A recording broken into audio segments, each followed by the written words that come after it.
about the second quarter. You guys jumped out to the big lead, and what did you notice that kind of happened in the second quarter? How things kind of fall apart there for a minute? We turned the basketball over, and they got out in transition. I think they had 15 points off our 11 turnovers at halftime. That was one of our emphasis coming into the game, have to take care of the basketball. Don't let them get out in transition. Then I thought we got some good shots that we didn't make, and they was able to get out in transition and get some easy baskets.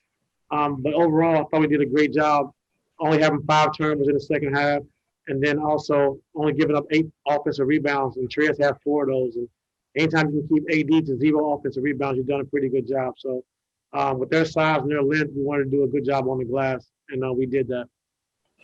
Coach, I don't know if you noticed, but there are about 5 minutes in the game left in the fourth quarter. A lot of the players on the bench were standing up, cheering what was going on, especially cheering for Paul. Did you notice that? And what does this say about the camaraderie that you've developed with the squad? The camaraderie is great. When one person does great, we all do great. And that's what we want to get across.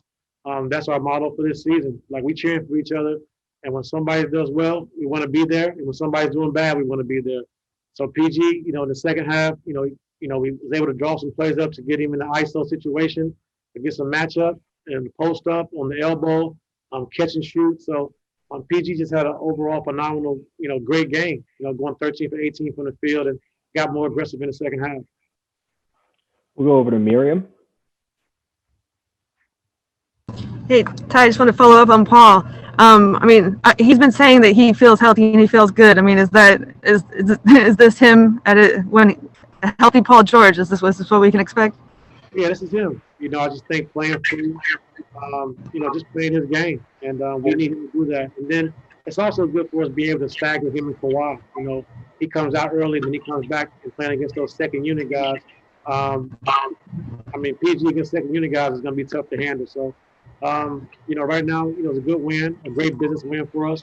We got a lot more work to do to continue to keep building and getting better. It's going to be a process. This is a good start for us. Can I ask how you feel about it? This win number 1 as Clippers head coach, how's that feel? It feels great. Anytime you win is great, especially in this league with all the tough teams there is in this league. Anytime you can get a win, it feels great. But, to come out game 1 with my first time, coaching this team and to play against a great team like the Lakers and get a win, it's a great feeling. Thank you. We'll go over to Farbod.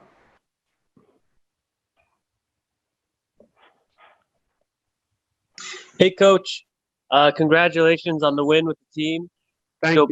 It seemed like PG had a pretty extra level of motivation, like he was just a flamethrower tonight. Did you see anything extra coming from him tonight? We just told him to be aggressive in the second half. First half he was trying to get guys involved, and we moved the basketball well. We got stops, we got out in transition, and everybody touched it. We shared the ball, moving the basketball. We got a lot of great shots that we didn't make and that we're capable of making. Then second half, we just told him we needed him to be aggressive. I think the biggest thing for me is to take away from the game is we was up 21 and they came back to cut the lead to 2. And our team, our coaching staff, everybody stayed poised.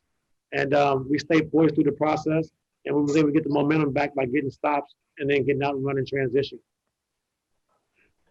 We'll go over to Andrew Greif. You can go ahead, Andrew. There we go. Hey, Ty, when Pat Beverly, when the preseason was talking about when leads would go away, he talked about how it was a lack of mental toughness last year that cut this team's ambition short. Did you, when this lead was down tonight to 2 points at halftime, how did you address kind of the way things got lost? And did you try to reassert guys to give them more confidence going the second half, or how did you address that? I think more confidence. You're playing against a great team, and the NBA's a game of runs. And we playing a great team with LeBron James and Anthony Davis on the other side of the basketball. They're going to make a run at some point.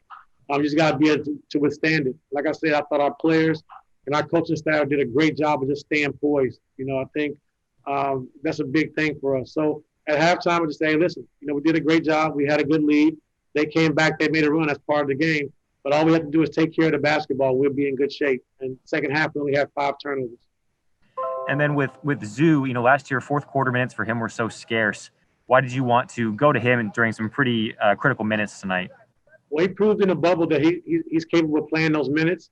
But also, I just thought his size was a presence. I thought his size was a big factor in this game. being able to rebound the basketball, block shots, some offensive rebound and putbacks. I thought his size really played a big deal in this game. Thank you, Ty. Yes, sir. We'll move over to Ohm. You can go ahead, Ohm.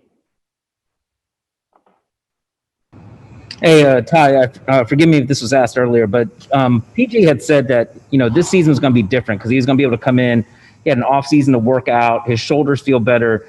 Given how things ended last year in the bubble, or last season in the bubble, how big was it tonight to see Paul kind of respond the way he did today? Well, our main focus is, like you said, on this year and tonight. We can't focus on last year. That's behind us. But I think his focus has been great. I think the way he's been working, the way he's been leading has been great. And we just got to continue to keep doing that. Like I said, but we just want to, keep building. We don't want to be a front running team when things are going great. We're cheering for one another. When things are going bad, we want to do the same. So this is a good first win for us, but we have a lot. We got a lot of work to do, and like I said, we don't have a lot of stuff in that we can take advantage of mismatches the way I want to, but we'll get there. And what did Paul show you when he got really hot there in the second half? That he's unstoppable. Thank you. We got time for a couple more. We'll go over to Mark Medina. Go ahead, Mark. Ty, good to see you. To build off that point, when you're talking about Paul playing with aggressiveness, what do you think is the key for him to be in that kind of mindset? I don't know. I mean, just, we're going to play free. We're going to put him in spots where he's comfortable. We're going to give him the ball in situations where he's used to making plays. And that's his job to do that. So with that being said, he had a great ISO game tonight because we thought we can go with some mismatches. And then the next step is when teams, try to double team or do something different, he has to make his teammates better. So that's what we talk about with him and Kawhi, every day is we're going to go to you guys, but you got to make guys better as well. We'll go over to Joe Varden. Did they get you with the water bottles after the game? No, he didn't. Nope.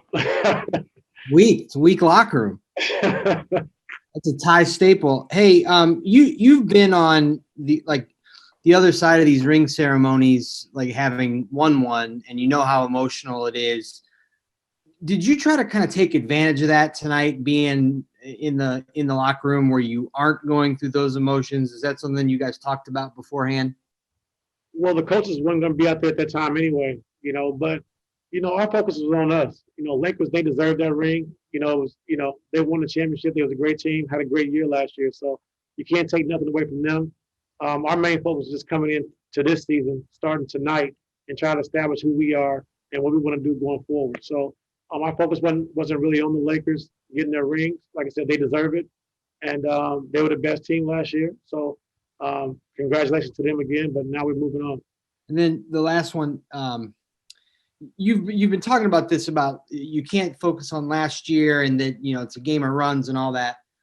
But do you think it'll take time to kind of cement in your guys' head that you are different from last year and you aren't the team that gave up the lead to Denver and all those things? Well, you have to ask them that. I'm fine. So, like I said, our focus all year has been about us and on us and trying to be better going forward. So, like last year, I talked about it before, 30 teams coming to the season wanting to win a championship, and eight or nine teams have a legit chance. And at the end of the year, it's only one winner. And we fell short of our goal last year, but now it's time to focus on going forward.